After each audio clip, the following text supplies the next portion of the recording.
এই লাস্ট ইলেকশনগুলো হয়েছে, অর্থাৎ এই 2021-এর বিধানসভা নির্বাচন, আবারও বলছি, এবং 2024-এর লোকসভা নির্বাচন, তাহলে ভোটার বৃদ্ধির হিড়িকটা যদি কোচবিহারে দেখাই তাহলে বুঝতে পারবেন।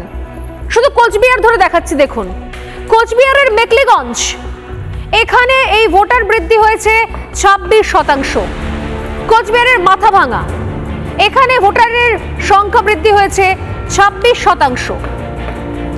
মেঘলিগঞ্জ 26, মাথাভাঙা 26, কোচবিহার দক্ষিণ সেখানে 28% ভোটার বৃদ্ধি হয়েছে। শীতলকুচি, সেখানে ভোটার বৃদ্ধি হয়েছে 29%, যা মাত্র কয়েক বছরে প্রায় অসম্ভব। সিতাই, এখানে 28% ভোটার বৃদ্ধি হয়ে গেছে। দিনহাটা 28%। চলে আসুন নাটাবাড়ি, সেখানেও তাই, সেখানে হচ্ছে 24%।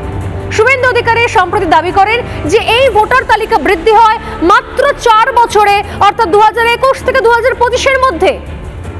মাত্র 4 বছরে 2021-এ যে বিধানসভা ভিত্তিক ভোট হয়েছিল, বিধানসভার ভোট, এবং 2024 যে লোকসভা ভোট হয়েছিল, তাতে যে বিধানসভা ভিত্তিক পরিসংখ্যান দেখা যায়, জনগণনা করে দেখা যায়, তাই সেই অনুযায়ী কিন্তু এই পরিমাণ বিপুল। মাত্র 3-4 বছরে ভাবুন, শুধুমাত্র কোচবিহারের বিভিন্ন জায়গাতে 25 থেকে 30% পর্যন্ত ভোটার বৃদ্ধি হয়েছে।